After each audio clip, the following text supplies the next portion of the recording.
Hey guys, sorry I forgot to record this. This is Allison. I'd met her through my cousin's wedding. She's a Fujifilm photographer, a sponsored one. It's really cool. She's done a lot of things, and basically she had a magazine called Bonus Days since she is a very rare heart transplant patient survivor. She was nice enough to want to put me in the magazine. So here are some pictures that we got together and she took. She was nice enough to sit down with me and answer some of my questions that I had for her about her transplant and her experience. For those who are listening or hanging out with me, Bonus Days is a magazine that is featuring a lot of different transplant patients, and it's there to spread awareness and hope for those who are also going through the same thing. Reading about the other transplant patients' experiences really helped me and gave me a lot of inspiration on what the future looked like for myself, and yeah, it just gave me a lot of hope, so I hope you enjoy it. All right, so we're here. We just finished taking pictures, and Allison, tell us, how everything kind of led up to the transplant, what you were diagnosed with, and basically, yeah, your story up till transplant. You got it. So when I was 14 or 13, I was diagnosed with hypertrophic cardiomyopathy. I was in gym class playing a competitive game of floor hockey. Okay, and what is hypertrophic cardiomyopathy? Myopathy, yeah. Myopathy. Yeah, so if it's a heart disease, and if it thickens the inside of your heart. So in my case, my septum was like 5 times as thick as it should be. So that just means that there's not enough blood getting through and pumping properly. Gotcha. And so how that kind of manifested in me is that I passed out in the middle of gym class. Okay. My mom picked me up and took me to her cardiologist because she also had hypertrophic cardiomyopathy, or HCM. Okay. And people get stents for that sometimes, right? No, this one, no. This is like just an issue with the inside. So what ends up happening, and what happened to me, is I needed an open heart surgery to kind of shave down the middle of my heart. Okay. But that was years later. In the moments of being diagnosed, I was placed on a lot of medication, like beta blockers, and pulled from all sports. I think the protocols have changed now since my diagnosis. They don't really necessarily have to pull people. Like if you think of all the basketball players that have passed out on the court, that's the disease that I had. Oh, okay. So I was diagnosed in February of 1994, and 5 months later, my mom and I were in the kitchen together. She was making me lunch. It was the first day of my job at the library, and she said she didn't feel well, and the next minute she just completely passed out. I tried to give her CPR, and I had to call my dad and 911. Begged her to wake up. Oh my She God. ended up dying that day. It was the same disease that I had. So I was diagnosed 5 months before my mom died of the same disease that I was diagnosed with. And you guys didn't know she had it either? We did, but they didn't, she was on all of the therapies that were available to her at that time. She had open heart surgery, had that septal myectomy, and, it just unfortunately doesn't always work. They were on, she was on medications. And I think, this is back in the early 90s. And if you think about heart transplants, they're only as old as Oprah. And Oprah's not old. So it's not like something that I think people were just, handing prescription pads out for. Yeah. Yeah. Wow. So I was 14. I was, had lost my mother, the disease that I suddenly was navigating. I was being followed at the National Institute of Health in D.C. And when I was... You were being followed from here? Yeah, I was being followed from here. Okay. My dad would drive me to Bethesda. Oh, wow. And at 20, they said, hey, there's this new thing called an internal defibrillator, like an ICD. It would have saved your mom's life. Would you like it? I said, say less. And I had that surgery to implant a defibrillator. And back in, 2000, those things were huge. Now they're much smaller, but it was like, I still have it. We still have it. The same one? Not like in me, but they gave it to me when they took it out. And so that's really fun. You're actually Iron Man. Yeah. Yeah. Bionic. Yeah, so they did that, and it saved my life multiple times. I would have the same deadly rhythm that happened to my mother that took her life happen to me a few times, and my defibrillator saved me. Throughout the course of a couple decades, I'd have to get the batteries changed. Okay, yeah. Because they would only last like 7-ish years. So I went through that a bunch. And were you living in Philly at the time? And you would have to go down to DC for everything? So I was living in the Lehigh Valley. I stopped at DC, I think, in 2001. 2002 is when I stopped going to the National Institute of Health, and I was being seen in the area in which I lived, Okay. which is in PA. PA, okay. Yep. And, so we did that whole thing, and through all of the course of that, I was doing lots of different medications and kind of dealing with it. And you were like navigating like how I can't imagine that happening. That's like super, I would say it's a lot. Yeah, I mean, no, but like. We know what we know, I guess, yeah. right? We're used to what we're used to. Yeah, right. And I mean, you must have been, you're really strong, Allison. Thanks, so are you.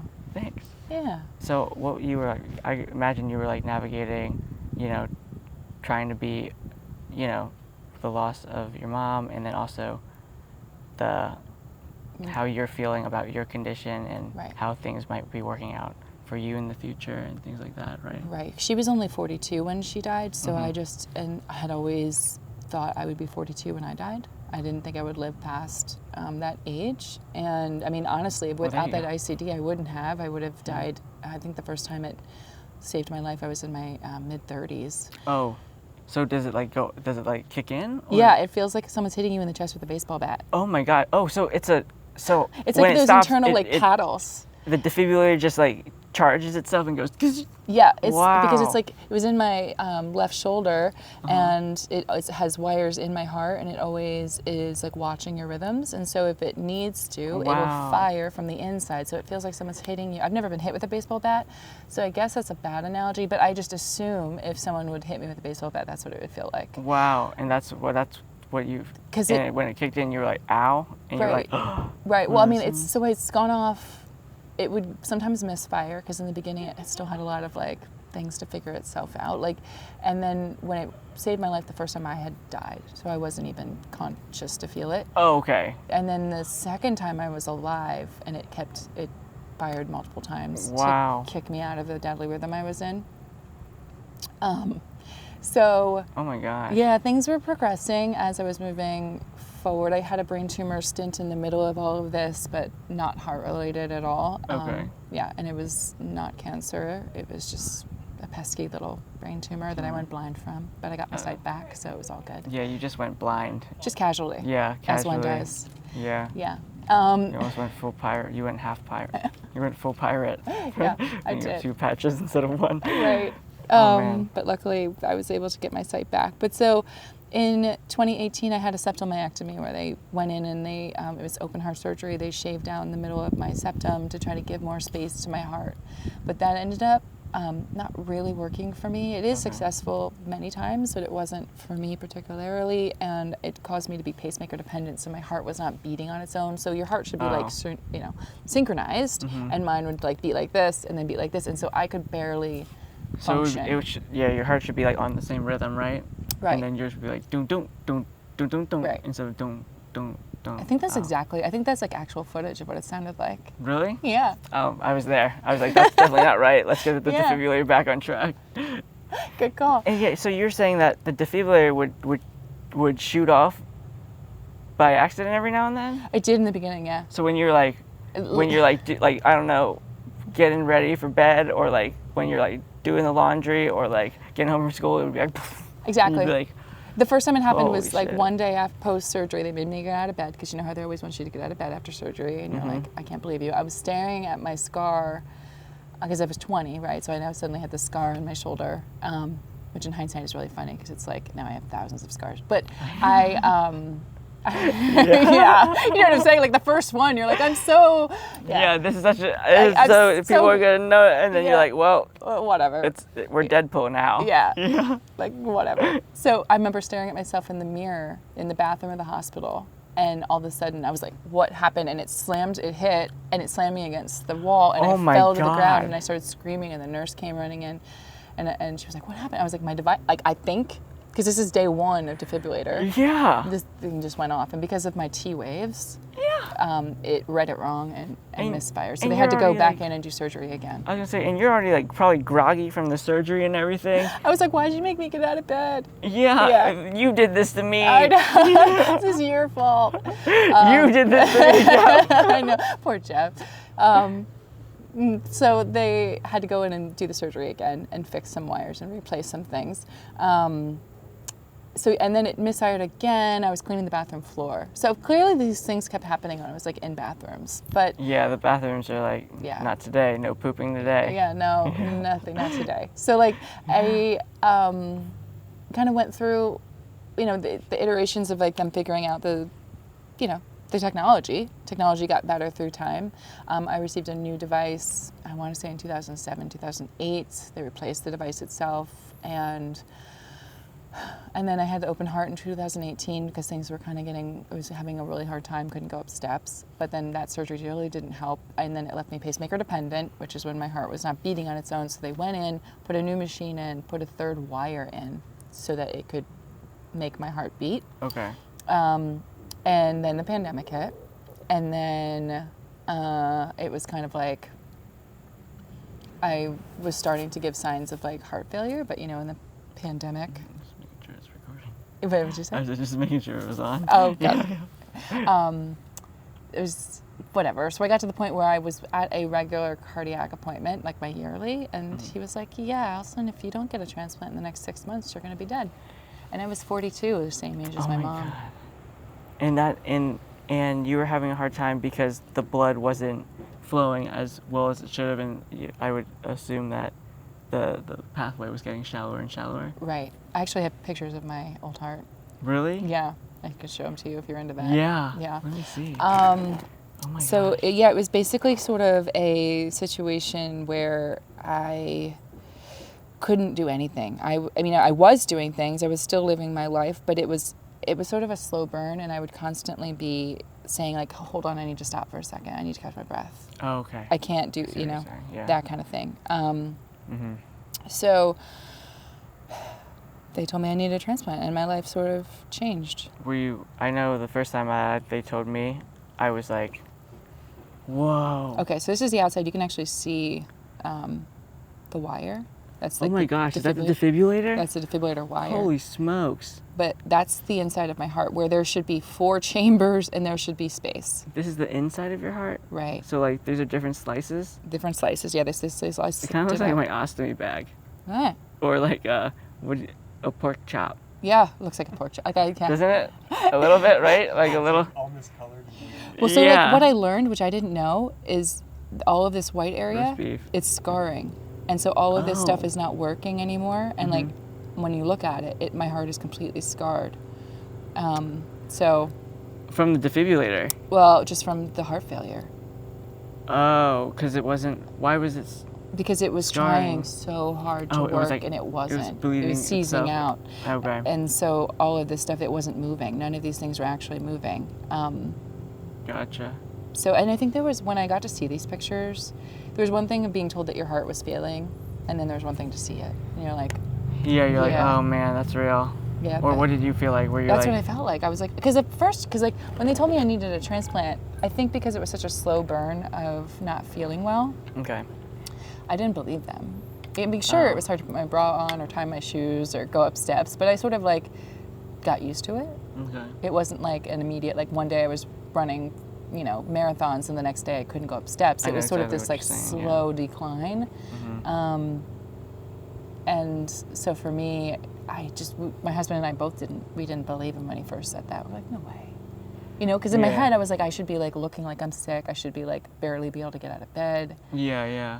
But yeah. Did you notice her getting like worse over the years? Because you've known her for a long time. And were you like, I'm not gonna say anything? Oh no. We talked about it all the time. Okay. It was a normal part of everyday life. Yeah, and you're like, but it's fine because it's normal. We just always assumed they always talked about a transplant, but it was always like 5 years in the future, 10 years in the future. That's exactly how it was for me too. Yeah. Yeah.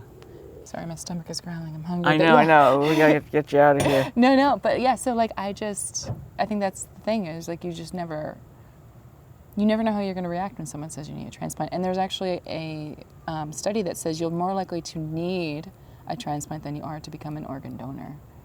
Really? Yeah. Wow. It's crazy. That is actually insane. Right? So what are the chances I become an organ donor? Pretty low. But then what are the chances one of my organs fail? Okay, that makes sense. I Yeah. can see that happening to a lot of people, actually. Right. Yeah. There's a 66% chance one of us will need a. Yeah, One of yeah. us will need a That's true, yeah. So Can you're in the trade? clear. I'm the only one. Yeah, Yeah. there you go. Lucky you. You got us covered then. Yeah. So, I want that guy's. I know, right? I want his genetics. Yeah. I want his intestines. I know one time I did this like Donate Life tabling where we were sitting and trying to get people to sign up, and it was around Halloween, and so we were handing out candy, and I'd be like, "Do you want some candy? We just want your organs." Yeah, that's actually really funny. Come here, one little one. Yeah, exactly. Just trying You're to a make- perfect fit. What's the story with that little girl? Oh my gosh. Well, so I would wear a mask everywhere. Okay. Okay, because obviously in the very Like beginning. a Jason mask. Right. Well, I was like- wearing an N95, and so I was at the grocery store, and I was walking in, and this is sort of like when people weren't wearing masks as often. Okay. And this little girl, she's young, and she's like holding her mom's hand, and she's like, "Mom, why is that woman wearing a mask now?" And I wanted so badly to turn around because little girl, like, you know what I mean? Like but I was also on a lot of prednisone, so it was a little unhinged. It was like, oh, does prednisone do something to you? Because I'm on prednisone. Wait. You're asking if it does? Well, okay, hold on. Back to the mask. I it. feel like Bane, where it's like, do you know Batman? Yeah. You know Bane was like, the Batman is here. Oh, You know what I'm talking about? Yes, it's true. Where's the Batman? Are you still on prednisone? Yeah, I'm Oh. definitely on prednisone. How much are you on? I am on 5 mil? Okay. I'm not sure. I have to double check, but I think it's, how much are you on? I'm not on any now, but because I was in a lot of rejection early on, I would do cycles of like 100. Okay. My husband loved being married to me at that point. So what are the side effects of prednisone? Because I know, for me, I have neuropathy, Yep, right? yep. But what happened with you? Do you feel like, It gave me the moon face, what's the moon face? like super round and puffy cheeks, like a chipmunk. Okay. And like I don't think I realized it in the time, but then like I look back and I'm like, whoa, like I look like a different person. Oh, okay. But it also made me just like emotionally unstable. Is that what happens? Because I've been feeling a little bit like that too. It's the prednisone, Really? 100%. Oh my gosh! Now I can be like, okay, you guys, it it's wasn't me. It's not. You It's gotta start reading the side effects on the bottle there. Yeah. Yeah, it's the prednisone 100%. It's a tough, I mean, it's amazing what it does for us. I mean, you know, there's obviously points where you need it and it helps with rejection and all that stuff, but I'm not gonna lie, because I had been freaking out on friends every now and then. I go, but I never right. lose it in front of my friends. Oh, And I'm well, like- that's the thing. For me, it would be like, it's like I'm outside of myself, seeing myself freak out for no reason at all, or like just being crazy, and I'm like, I'm trying to rein it in, but I can't. And it's just steroid Alison. Do you like? Yeah, I guess it's the steroids, right? Because Yep. the steroids, like the roid, is that roid rage? Roid Is rage, that what yeah, it is? 100%. Is that the actual thing with prednisone? Jeff will tell you, I was not that much fun to be around. Do you actually like? But is it I haven't seen myself in third person yet. Is that a Okay. normal thing? I So don't know. I maybe mean, I would see myself in the third person because I'd be like, Alison, calm. This is not who you are. it's not who you But are. I couldn't. There's nothing I could. I knew I was being nuts, but I could not control it. Yeah, like you're saying something crazy, but you're just so mad you just want to say it. Yeah. Is that what it was kind of like? Yeah. It was just like, yeah. It was just like so. But also, Just let it rip. it's the combination of like, you've just been through something very traumatic, Yeah. and they've given you drugs to make you emotionally unstable. Okay. Good. Now I can go back to my friend and be like, hey, I'm really sorry Sorry, about that. it was the prednisone. It was the roid rage, my dude. Yeah. 100%. So, okay, so you got the transplant. Yeah, so you got the transplant, and then what was like, let me just make sure this is recording. So, all right, we're so good.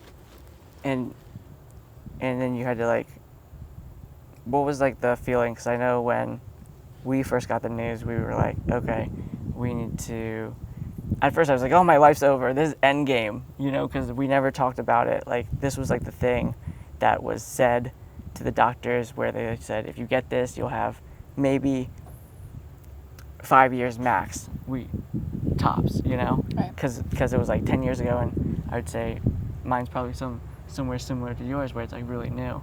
But you were saying that, and so we were like, okay, after the whole hysteria of that news came, right? Mm-hmm. So I remember me just like bawling in the doctor's room. Right. But we were like, okay, let's just like see first, like let's see the options, let's talk to the doctors, and let's see, get the workup, and then just kind of take it from there. Yeah. But how about you guys? What were you? So, what was, like, yeah, I mean, they told me process I of had 6 months to live and I needed a transplant, and then we went to an Alanis Morissette concert Okay. that same day. Hell yeah. Sung her hearts out. Like 3 times cares? because of the Pandemic. Yeah. And then a thunderstorm. So it was canceled 2 years in a row. So it was like, well, we're all the way out here. I might as well. We gotta see it. You yeah. gotta go. Yeah. And we didn't believe it. I mean, I think there was a lot of disbelief for both of us, right? You were also feeling that way.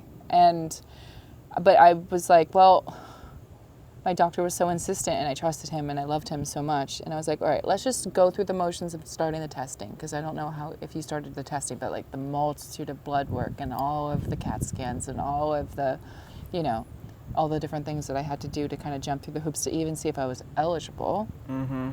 And then eventually I was sick enough to wait in the hospital, so I was admitted to the hospital on October 10th, and I finished my listing process while I was there, and then I was listed, and 3 days later the doctor sat me down and told me I had a heart.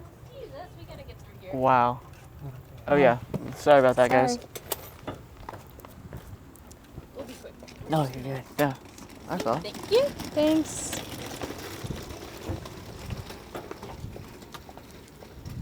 That's crazy though. So 3 days is nothing. I know. How long What did the you heck? wait? I didn't feel like I waited that long either. I only waited. We got listed in June 6th, right? Yep. Or July 6th, and then we got it in November 11th. So really, like, is that 5 months? Were you in the hospital waiting, or were you home? July, January. I was at home. Were you waiting in the hospital? Mm-hmm. Oh yes, you were priority then. You were definitely priority. Yeah. Which is okay. So you were really like. I was sick. You were really sick. Yeah. I was sick. Yeah. You're definitely sick. Yeah. Yeah. I definitely had the gift of being able to be like. I think for us, we were like, just wait for like the perfect match. But Yeah. for you probably got a great match, and you were front of the line anyways. Yeah. Yeah. But no, it's crazy. And, the first year was tough. There was some rejection. Yeah. But I started to look at things like I get to, because I realized, and it started with, I had had a bunch of heart biopsies. You have heart biopsies when you are a heart transplant patient. When you go in, you're sort of awake in twilight. They're going in, taking chunks of your heart out to test it for rejection. Sorry. No, Just fine. double checking. And I was laying there, and the doctor was like, "Are you okay? How you doing?" And I Okay. was like, "Yeah." I was like, it's tough, but like I'm really glad to be on this side, because the waiting was hard. Because Yeah. you're told you only have a certain amount of time, and like a lot of people die waiting for an organ or don't even get the chance. How much did they say? 6 months ahead. 6 months, and a lot of people wait and die in the hospital waiting, and you were just happened to be like 3 days in. They were like, boom, Gotcha, heart. got your perfect match. Yeah. Wow. Yeah. So, it's definitely not easy. It's the hardest road, and I think it's one of those things where, I've been through a bunch of surgeries before, and even though it was for a chronic illness and I was sort of an internal patient, you sort of like, I would have an ICD placed and it'd take a couple months to feel better, and then you sort of didn't think about it anymore.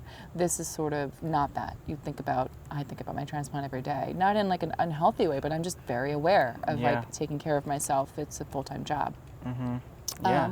I think a lot of people don't realize that about people with just chronic illness in general. Yeah. Right. Yep. So I think my advice for people that are, I guess, waiting or starting is like, just understand and know that there's roid rage. Wow. Yeah, that's what I learned today. And truly, it does get better. And I mean, there's not a lot of how lucky we are to even be in this, have this chance. Yeah. And I think if you change your perspective to I get to rather than I have to, it really kind of opened up things for me. And I count every bonus day as just a fun, like, let's just have fun with it, because you don't know. We have no idea. Yeah. I could live another 30 years. I could live another 2. I don't know. Yeah, that's what But it's, feel everybody too. doesn't know. Yeah. And so it's like, let's just have fun with the time we have. Yeah. And any day you get to just say, like, good morning to the people that you love, and how was your day at the end of it. It's kind of Yeah. the best day. Was that like a big realization for you when you got it? Besides, because I know when you're going through it, you were already like going through a lot, but did you realize, like, did that like kick in harder after the? I mean, I think I always was aware of it, but it definitely post-transplant, I was like, I realized how precious every single day was. Yeah. Yeah. Yeah. I agree. So that's my advice. Yeah, we'll wrap it with that. Let's eat something. I know. So, yeah. Thank you so much. Thank Yay. you so much. Thanks so much for coming down here too. Yeah, and it looks so cool. I love this wall so much. Oh my gosh, yeah.